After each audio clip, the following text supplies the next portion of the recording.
What's up, guys? Welcome to gwhisky. I'm Jeff. This is a channel where I offer my thoughts and opinions on a specific whiskey, and if you stick around at the end, I'll be giving it a score as well. If that sounds interesting, hit subscribe down below, and with that out of the way, let's jump into our review. Today we're looking at the Glenglassaugh Portsoy. Stick around.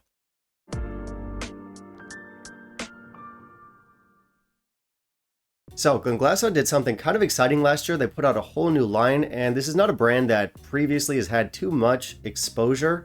I'm sure pre-Mothball, somebody loved them somewhere, but even in recent history, even with the previous owners being like Billy Walker and his cohorts, nobody cared about these guys. And I know that does sound kind of mean and condescending, but I'm an edgy, no-nonsense, tell-it-like-it-is little rapscallion, and I'm spitting straight facts. But yeah, this was just not a brand that was ever a part of the conversation, but last year they did come back. They gave us a trio of new releases. We got the 12-year-old, we got the Portsoy, and we got the Sandend. The first one I tried from the new line was the 12-year-old. I reviewed it before on the channel. I quite liked it. I gave it 85. I thought it was decent stuff. And after that, I wasn't sure which one I should follow it up with. Half of you were saying I should try the Portsoy next, the other half the Sandend. And for no particular reason, I ended up with the Portsoy. So now we have that.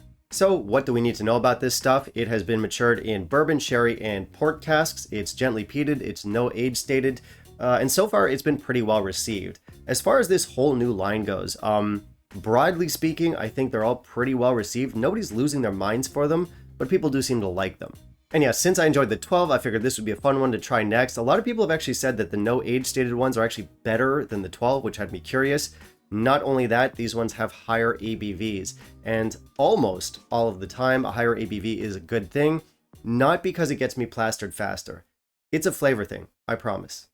So yeah, I suppose that's it. Let's not waste any more time. Let's jump into our review. In the meantime, if you'll kindly leave a like down below, that would be greatly appreciated. Alright, so for specs, this one comes in at a pretty uncommon 49.1% ABV. For chill filtration, I'll assume that it isn't, just based on the ABV. And as far as color goes, they don't say anything, but I'm a wonderful person, and I'll give them the benefit of the doubt and say it's probably not colored, but I don't know. So I do like the look of the bottles from the new line. I think it's a huge step up from the old line because the old bottles looked, well, bad. These ones, I think they're modern, they're stylish, they're much more eye-catching. I like the navy and white label, I like the mint green cap. It all works for me, so for looks, we'll give this 4 out of 5.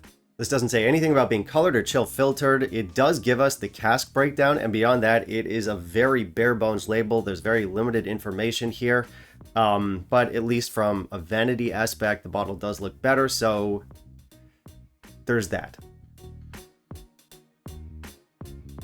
On the nose, this starts off with a nice gentle smokiness here. It's an earthy mainland style of peat.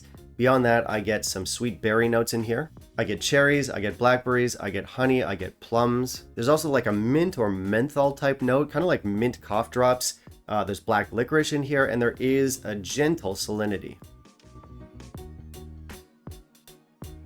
On the palate and finish, we get a nice mouth coating texture here. The first note I get is like an earthy, heathery style of smokiness, and then that moves on to umeshu, which is like a Japanese plum liqueur.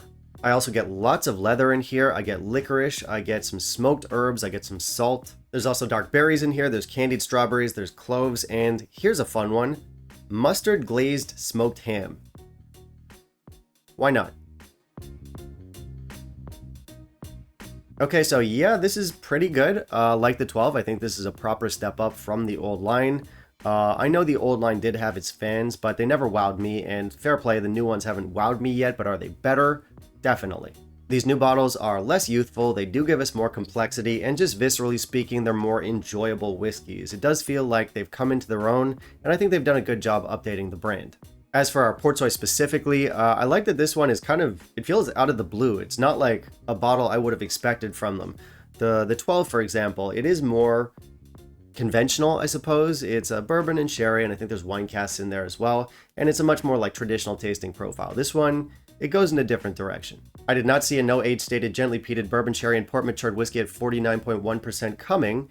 It wasn't on my bingo card, it was unexpected, so that's fun.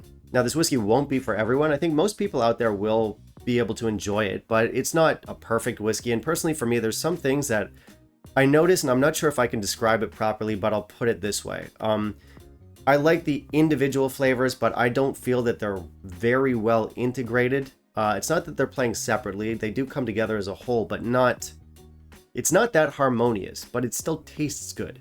It's weird. Either way, as I said, these bottles are still a big step up from the previous line. The last peated Glenglassaugh I reviewed was last year. That was the Torfa. I think I gave it like 82 or something. I was not impressed by it. This one does give us a more vibrant peat. This gives us a lot of fun smoky, earthy notes in here. There's smoked herbs. There's smoked glazed ham, as I said earlier. So yeah, some fun notes in here. And here's the thing about me. I'm famously a snob, and I famously prefer island peaty whiskeys or coastal peaty whiskeys. And the thing is, I only prefer that style of whiskey because it's better. Still, I do think this one gets it right for a mainland style peat, and a lot of that is because it's near the coast, and I think that's an element that helps it along a little bit.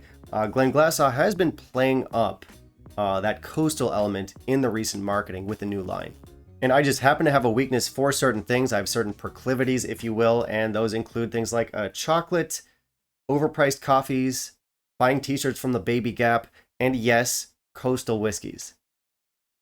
Also flight attendants. Anyway, while this is gently coastal, it's not exceptionally coastal. So if you're looking for an alternative to something like Oban or Old Pulteney or Arden American or Talisker, this is not on that level. Is it coastal? Yeah, sure. What else can I say? Fruity elements here, pretty good. I definitely get more port cask influence than I do sherry or bourbon cask influence. I get lots of like plummy notes. I get lots of sweet, dark fruits in here. Yeah, not much to say. It's a good whiskey. It's not something I'm passionate about. For score, I'm going to land on 84. But here's the thing. I scored the 12 and 85, and I did a side-by-side between this one and the 12, and I actually like this one marginally more. Not enough that I'd give it an extra point. They're both 84s for me, but I actually do slightly prefer this one to the 12. So what I want to do is I want to downgrade the 12 to 84 because I make this shit up as I go.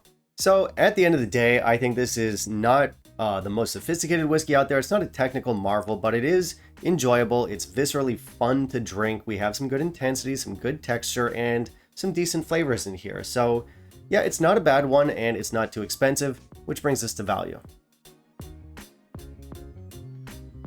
So I think our value here is pretty good. This one comes in at the high end of entry level, at least by Taiwan standards, Taiwan being a particularly cheap market.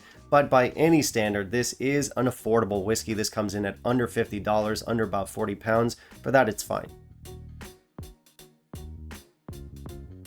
All right, that's going to be it for me today, guys. Thank you very much for watching. If you want to help out the channel, I do have the Patreon. Otherwise, you can like, comment, subscribe. Always appreciated. And of course, I want to hear from you. Have you tried the Portsoy?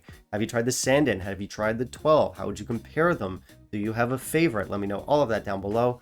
Finally, down below in the comments, you can also tell me what you want to see me do next on the channel, whether it's a review or a list idea, whatever. Again, put that down below, and yeah, we'll see you next time. Bye, guys.